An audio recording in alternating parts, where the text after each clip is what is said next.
Hello and welcome to part 2 of the Midwest Radio Symphony Grand turntable restoration. And much of what you're about to see was videoed during part 1, but I split it up. So I'm using this as the intro. We discussed this piece here and how the hole had been re-drilled. Here's an original mounting hole. This is the access hole that they would drill or reach up to get this screw to release the drawer to completely come out. And if I line up the mounting hole, you can see this crooked screw lines up with this oval. The other hole would have been an inch back here. I'm putting shadow on it. Let me, there we go. So back here was where the original hole was, that when they ordered this from the factory, they put the hole back there. Turns out in the woodworking shop they put the hole here. It's an inch difference. So somebody lost the memo or misread the memo or misread a tape measure when they were making the jig or fixture to route all these holes out. So it looks like because this radio matches this piece, it looks like they did it on all of them, because this piece came from California. This radio was purchased in Kingston, New Hampshire, and the drawer itself came from somewhere down south, I forget exactly. So I can't believe they're all from the original, they were all originally together. So obviously at the factory they were drilling all of these to match all of the panels they'd already routed out. So that's the name of that tune right there. Now the next thing I'm working on, and you'll see it mentioned in the following footage, it will already have been dealt with by the time you see that, is getting this piece out of here. This, boy, I'm having problems with it. That is the little thread-on stud that is used for this little drawer pull that's used to slide the drawer turntable out from when you want to use it, so you can have access to the turntable. There's not enough thread sticking out to put a double nut on, so I've shaved one nut down to half height, and I'm going to thread that guy on. And that'll give me enough thread on the top that I can double nut onto it and hopefully back that out of there. Now the trick's going to be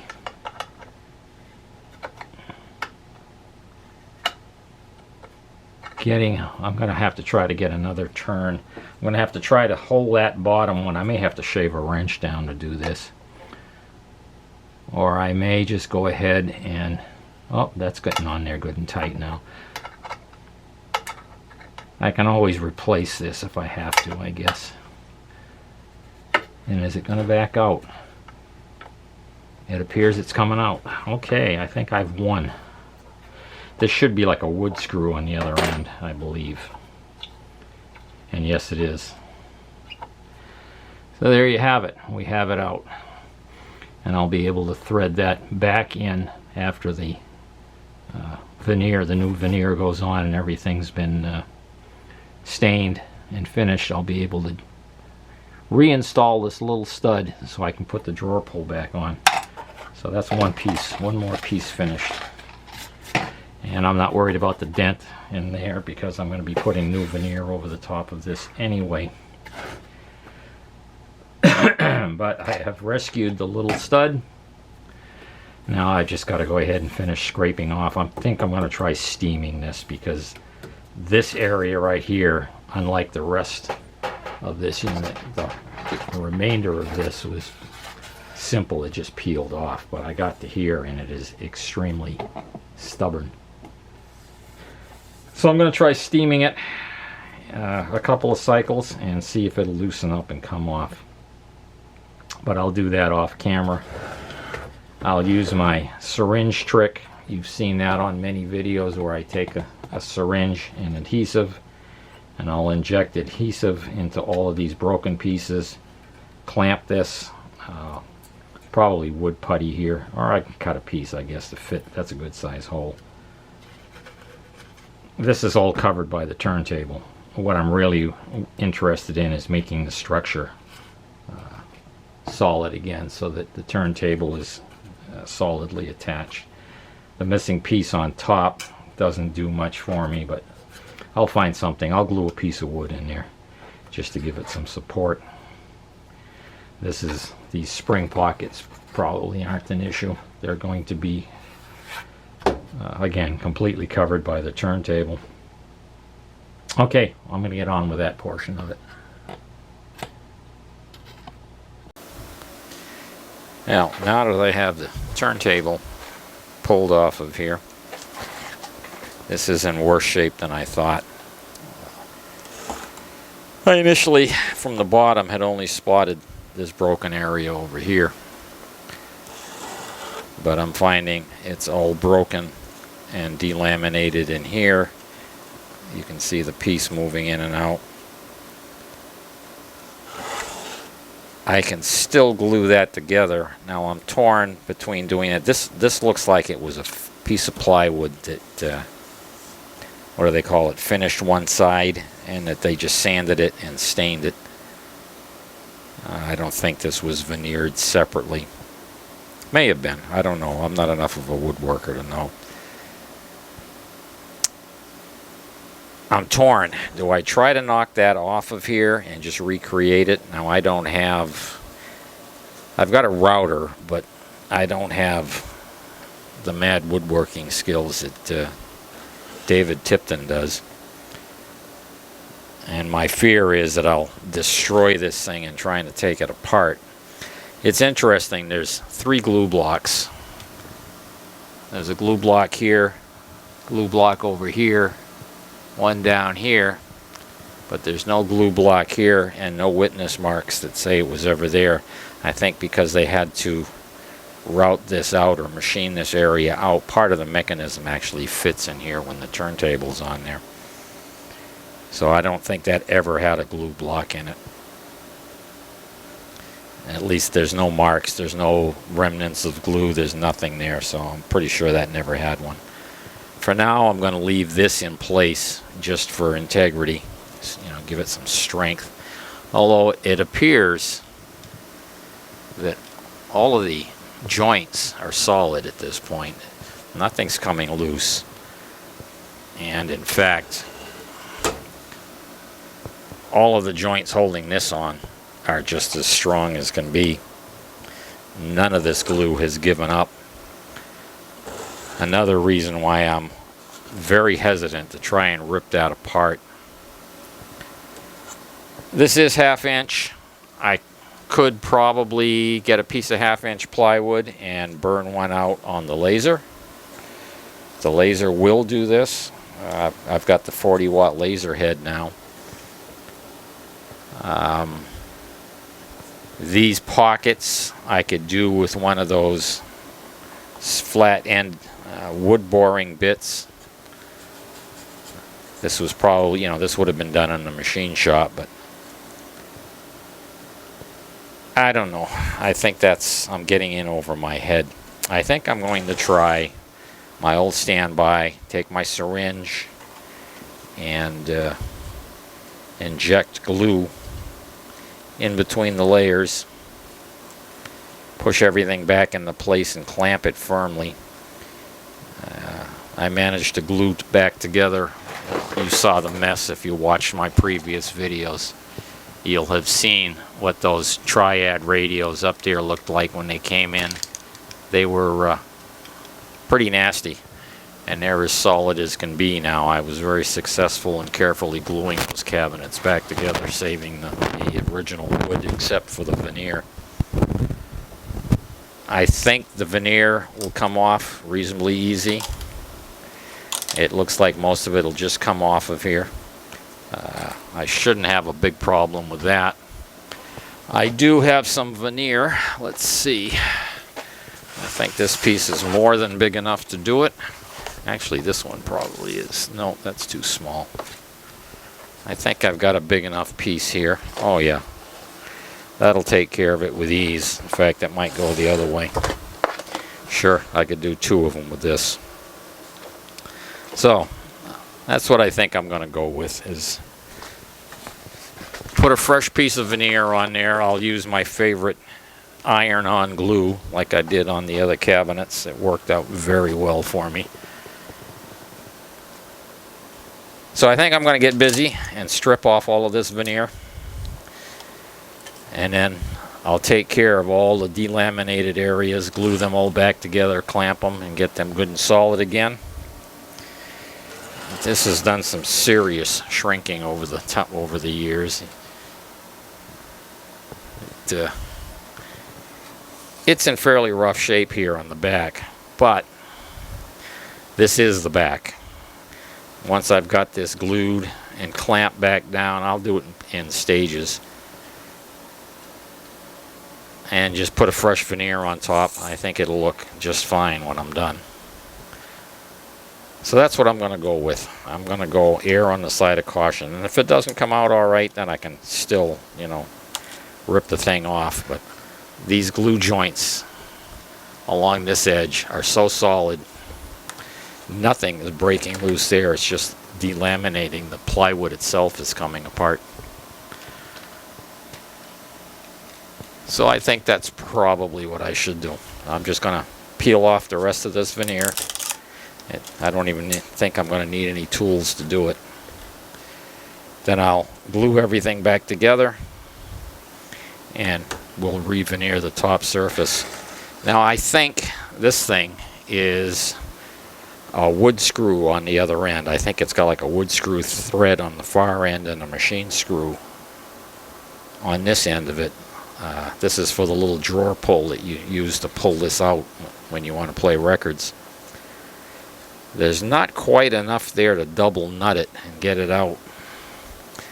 I'm going to have to probably shave down a couple of machine nuts and see if I can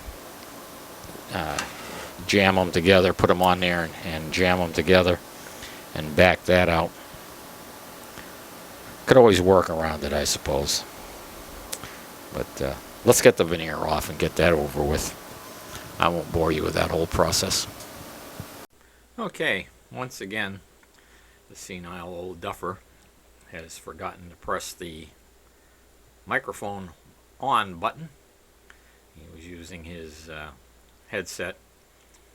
I'm sure he's saying something very profound here as we scrape away the old veneer off of this piece. I really wish I knew what I had been saying. I haven't got a clue. I can't tell you what I had for dinner last night. But obviously we've gotten into a section of the veneer that's a little more difficult to remove. And we'll take care of that a couple of clips here down the road and show you how we dealt with that. And yeah, obviously very important information is being missed here. Let's proceed. And I'm guessing maybe if I just try using patience. Let me get the view. Yeah. I'm finding if I hold this flat and work it, the veneer is coming off. Fortunately, this is a new chisel set and it's nice and sharp.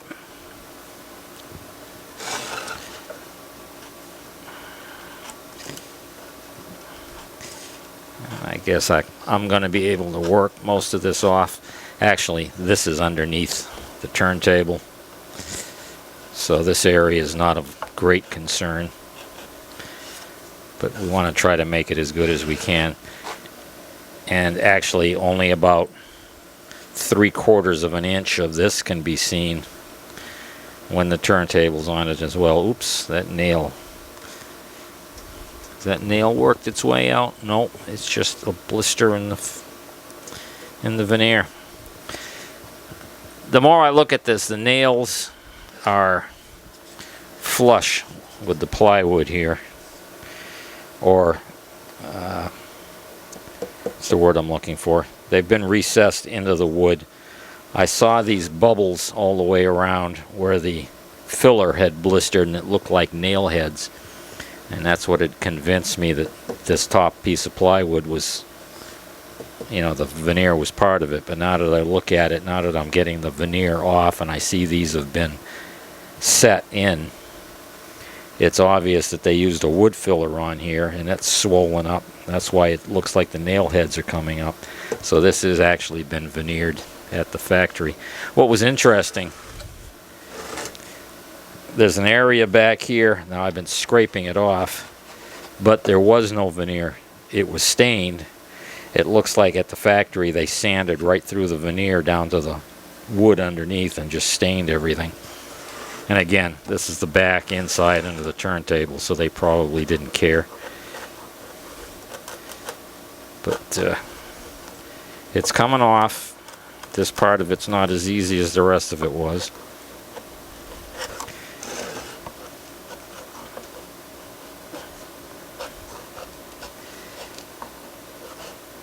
I'll get this all taken off. I should probably be concentrating on this end of it. I don't want to damage this edge. You can see here the veneer stopped right there. So I'm trying not to damage that.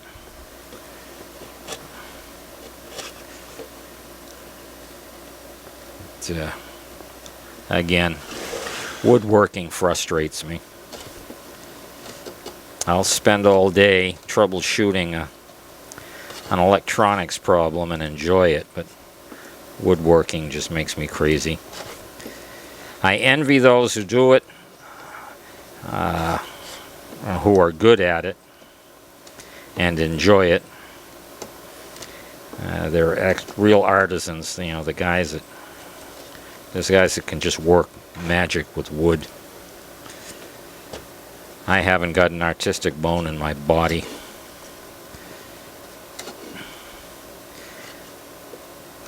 I ride motorcycles. I can fix them. I can fix radios, electronics. That stuff talks to me. Wood and I just don't get along.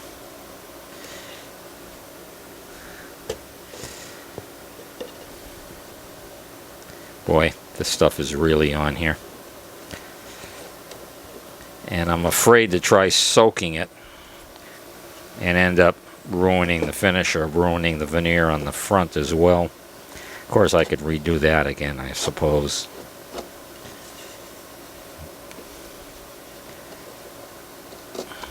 There it comes. It's just going to take patience. And I'll keep working at this. I'll tape on this, sand it, glue everything back together.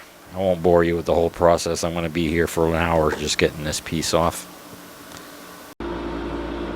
Okay, I'm going to have to speak a little louder because the air conditioner is running in the background, but this is doing the trick. It's slow, but steaming it is softening up the adhesive, and the stuff is coming off. The veneer is coming off.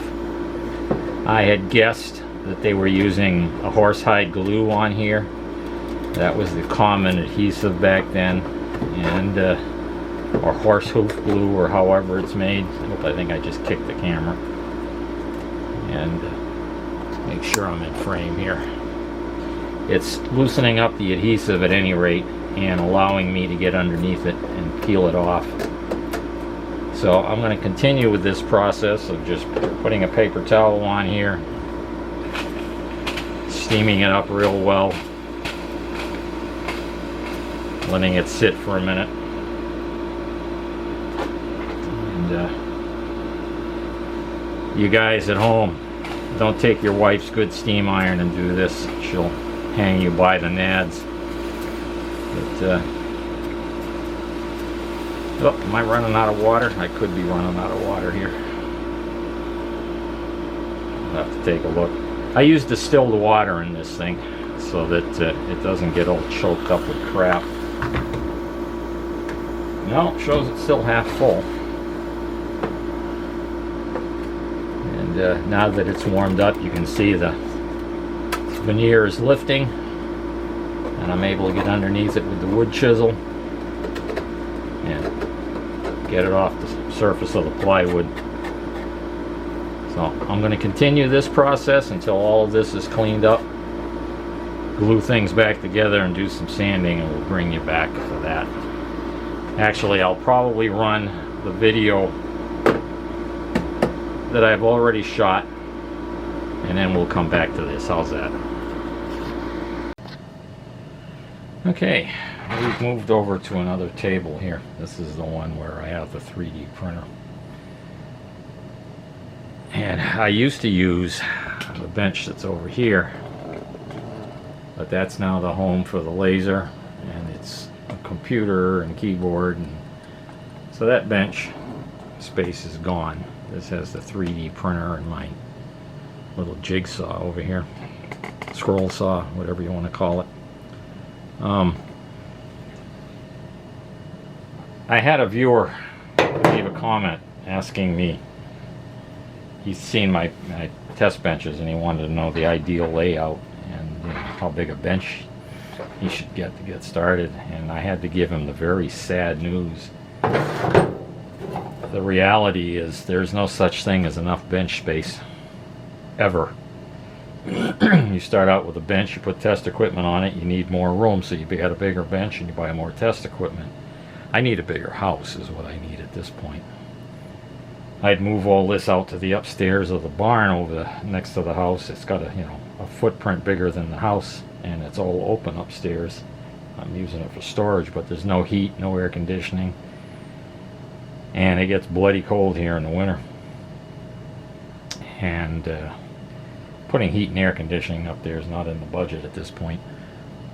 But I'm just going to have to make do with what I got here. And every bench in this, I've got 3 rooms with benches in them, and they're just, everything's loaded.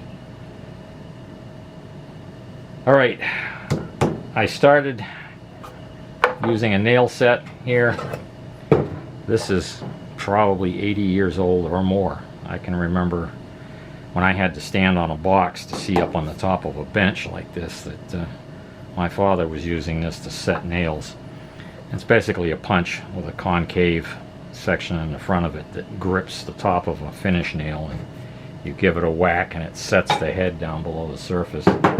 Most of these were slightly below the surface, but there was a couple that had worked their way up about flush, so I want to have them down at least a 32nd of an inch so I can put wood filler, so that when I put the veneer on here we don't have a bunch of little bumps, and I can sand it without hitting the nail heads. So that's taken care of. Now the next trick, and I've shown this on multiple videos, is I'm going to start going around and lifting up these loose sections, and I'm going to be using this syringe to inject wood glue into the joints. And if you pick the right needle, well, let's see, is this joint going to open up at all? Yeah, I can get in here, I think. There, I've got that needle in there almost an inch, and I can inject glue into that joint. It's a not a dovetail, I don't know what you call that. Maybe it is a dovetail, I don't know. I'm not a woodworker. But I'll get it into the joint. I'll work, I'll put this needle in here and along this seam, and I'll clamp this from 2 directions and make sure that that sets up well. Check all the other corners, and then I will continue around here lifting up or putting the needle inside, getting it underneath. Now I have different gauge needles. I have some very fine ones. These are all available on eBay. You can get them in various gauges. They're inexpensive and they're legal to own because they're not hypodermics they're not for injection purposes. They're blunt-ended. These are for the electronics industry. And I've talked about this before. And by simply slightly opening up the wood where it's loose, you can get your needle way down deep inside the cracks. You can get it way down inside of here. You can inject glue, lift up the sections that are loose, slip the hypodermic in there, inject some glue, and then put a plate on the top and the bottom so that you end up with a very straight, flat surface. Clamp it. and let it sit overnight, and you'll end up with a very tightly glued joint that's flat and level, and you can save a lot of stuff that way. Like this is all broken into pieces here. I'll glue all of these pieces back in. If you go back and look at the videos on the Triad radios, those were literally almost independent sheets of wood. The plywood had just come apart, and now they're as solid as the day they came out of a factory. So, and I think I've shown this trick before. Here's my little piece of hose. I just got through moving stuff off the bench here so that I could have some room. Ah, here it is. I've got a little piece of plastic tubing. I removed the needle portion, and I can stick this down into the adhesive, draw up a syringe full. My syringe is now full.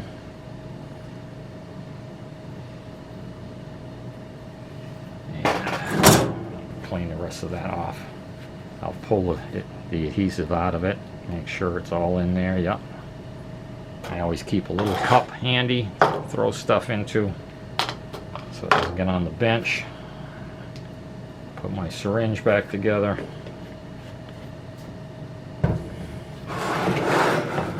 Now I can go where am I? Over here. I can slip that in there and inject the adhesive. I can see it coming out on the side over here, so I know it's going all the way in. And I'll find every little cranny, nook and cranny I can get into and inject adhesive into it.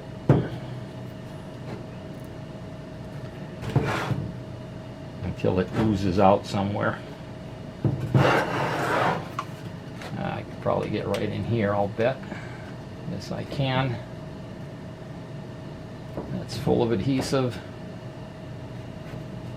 Inject a bunch down in here.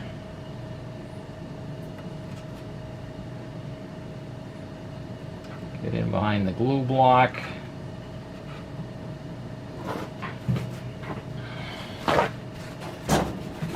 And I just go around any place I've got a crack. I just fill it up with adhesive. Are we still in frame? No, I guess not. There we go. Can't look at two things at the same time here. I'm just going to keep injecting the adhesive in here until I'm pretty sure I've covered all the cracks and corners. And I could probably use a blade to get in there. Open that up a little bit. What do we got here? Oh, this ought to work. This ought to work. I'm just going to force this in here. Open that up just a little bit so I can get down in there with the syringe. Force adhesive down in there. Okay. Oh yeah, you can see as soon as it closed up a little bit, it's squeezing adhesive out. Now I'll be doing the same thing down here eventually, but I don't want to get too far ahead of myself. There's probably room here. Get another shot of adhesive in. Oh yeah, that's filling up nicely. Okay, take that out. Now I'll clamp it.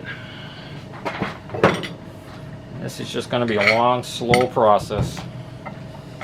Here's another thing there's no such thing as enough of is clamps. I don't care how many of them you got, you always want more. Why is that not grabbing? This is probably the same age as that punch. This came from my father's workshop as well. There we go. I grabbed that time. Oh yeah, that's squeezing adhesive out over here. And up here. We'll tap it in the other direction as well. Where's my plate? Put a plate on this side so that the plywood doesn't get squashed. Come on. fingers. I meant to do that. Just testing you. Okay, let's grab this one so I don't have to run around the camera. There we go. Squeeze that one in. Always fun trying to do it on camera. There we go. Okay. There. That corner's all buttoned up. And I'll let that dry for a few hours, and I'll come back and start working my way down the back. Over here where it's all the the laminations of the plywood are coming apart. We'll clamp them, glue them, and clamp them. And by tomorrow afternoon, this ought to all be done. This will be ready to have wood filler and some sanding done. And then we can sand it down and prime it, or stain it. Okay, we're not going to bore you with 10 hours of me doing this, but that's the process. We're at the stage now where all of the missing areas have been filled in and repaired. Now this area never had any wood in it. The cutter actually went outside the edge here. This diameter falls outside. So we're leaving that just as it is. That's original. We filled in the missing pieces here and added support. These are all solid now. Absolutely back. What I did was I lasered out some pieces out of 1/8 inch ply. This is actually 16th inch plywood. A little over 16th inch. It's like 0.65. And we cut out sections, glued them in here, clamped them, and it sat overnight, and it's good and solid now. Just as good as original. What I'm going to do is lay out my glue, put my veneer on here, and then we'll do a final sanding, a finish, and this part will be done, and we can move on to the mechanism itself. I'll take this thing out and paint that as well, sand and paint, prime and paint that. But this came out pretty good. It's as solid as can be now. And we'll get the glue laid on here. We're going to use the iron. It's the iron-on glue.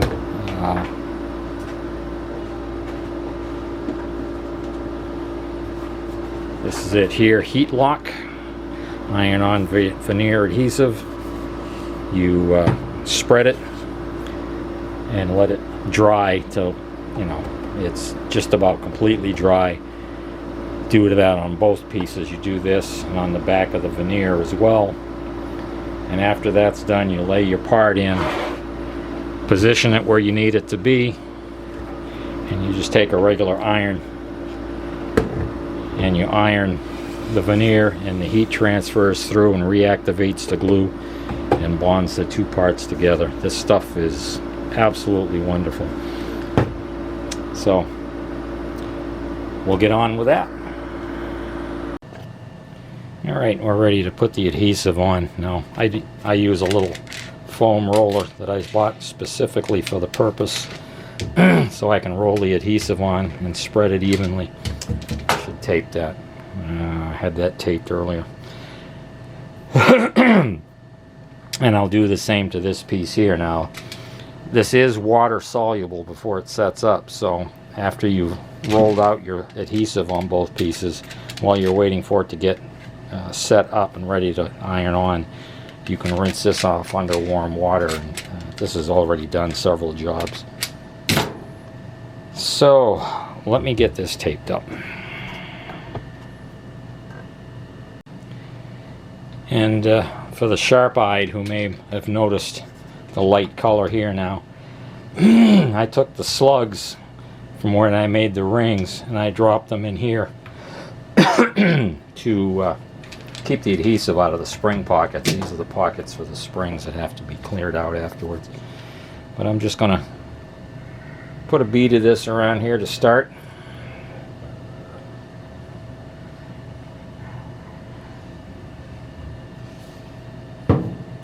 And I've taken note of where this is so I can get back into it later. Oops, that's not working out so well, is it?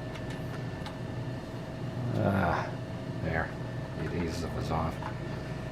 I was hoping those would work to keep the adhesive out. There, it stayed in that time. We'll get the adhesive rolled evenly on here, spread around.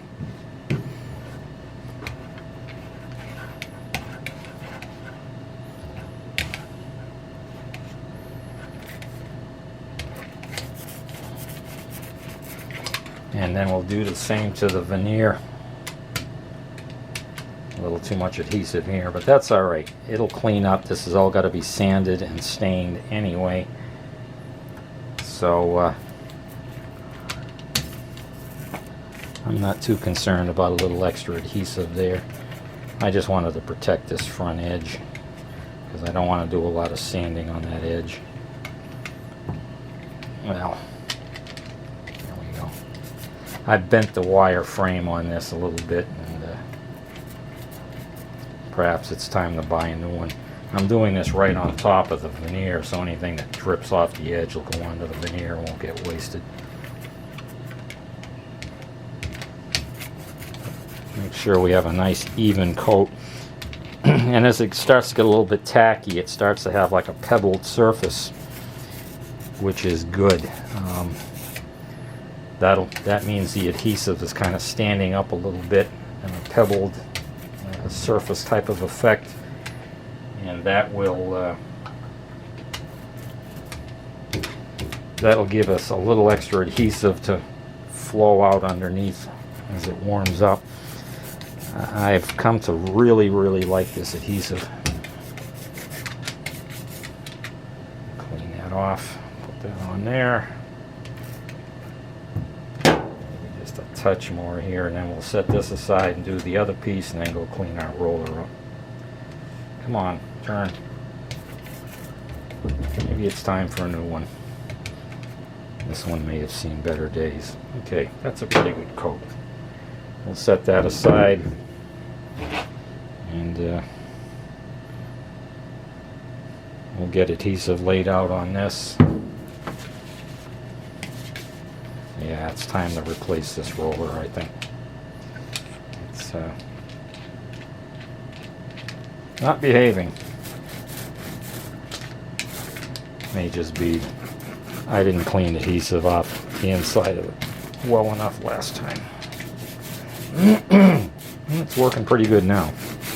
Now that it's got a flatter surface. Oop, hold still.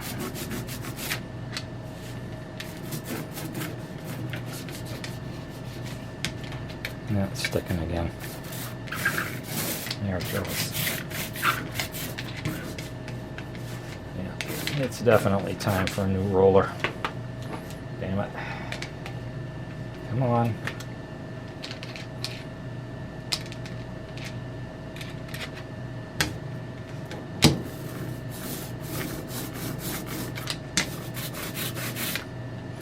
What it appears to be doing is catching here. Ah, that's bent. That's why. That's been damaged. Let me fix that real quick. Yuck. Yeah. This edge is straight. This thing's bent down. That's what's happened there.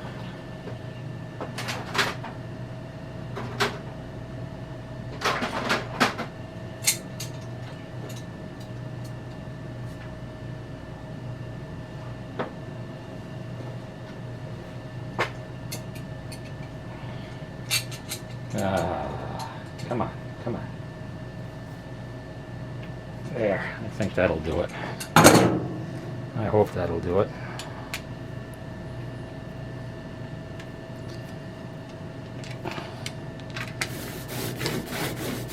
Ah, yeah, that fixed it. That's all it was. All right.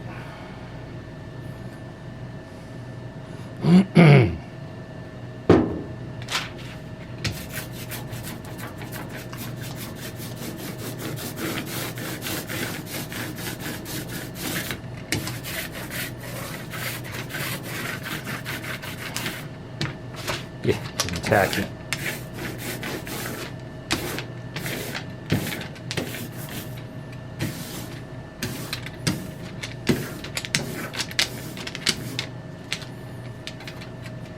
want to make sure this cut edge here is good and sharp, because that has to adhere down along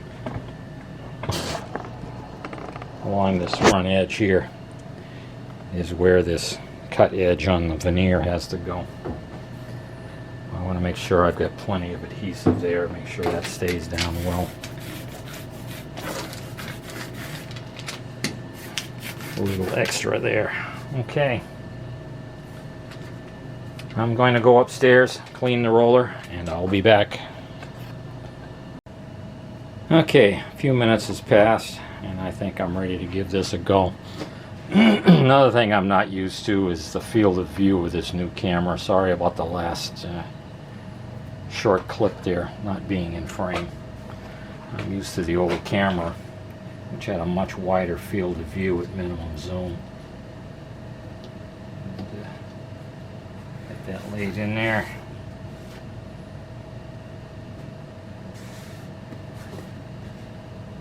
There we go. Okay, now you can do this a couple of ways. You can lay a cloth over the top of it if you're worried about charring the veneer. I have done it both ways. On one of the triad radios I used the iron on the bare wood, on the other one I did the cloth method.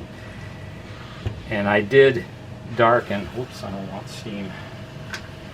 On one of them, I did darken the wood a little bit, but it looked pretty good after the stain went on it. So this is going to be a dark finish anyway, so it wouldn't hurt even if I did darken the wood, char the wood ever so slightly. Sanding will take most of it off, and I'm going to be darkening it up again at any rate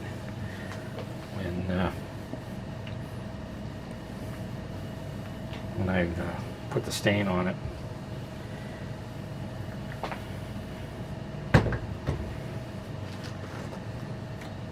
Yeah, that's taking well. I'm just going to go around this carefully and make sure that I didn't miss any spots. I'll go over it 4 or 5 times with the iron to make sure any low spots I get with the toe of the iron. And then we'll just trim this up and I'll bring you back. Alrighty, there we have it. I've just got to do some final sanding to dress the edges in a little bit here, and we'll sand all the old finish, clean this adhesive off of here, and put some stain on this. Now you don't need to see me do all of that. You can watch David Tipton or Buzz 1151, who are much more adept at this than I am, and I just plagiarize their work when I do this. But it's on there, the veneer's on, came out nice, I'm very happy with it. I used my Dremel to clean up the holes and did the inside edges with the Dremel. That's a handy little tool to have. We'll clean up this mess over here, this sawdust, and I'll go over the other side of the shop, do the final sanding, do the staining, and I'll bring you back when I start working on the mechanism itself, I guess. This has got to be up over half an hour at this point, and there's not a lot more to see. You've seen 1,000 people put stain on stuff. But I'm very pleased with the way this came out. It's solid again. Probably more solid than it was when it came from the factory, to be honest. I found a lot of mistakes. This piece of wood here was overhanging almost 3/16 of an inch, and it was pretty ratty looking, so I just dressed it down and cleaned it up. And again, the turntable sits on the inside edge. You don't see any of this. This is the back. We'll sand it up, get it stained, get it varnished, and move on. So that's it for this one. Thanks for stopping by. And not a very exciting one, I know, but it is what it is. We got to make progress. Take care, stay well, see you soon. Bye-bye.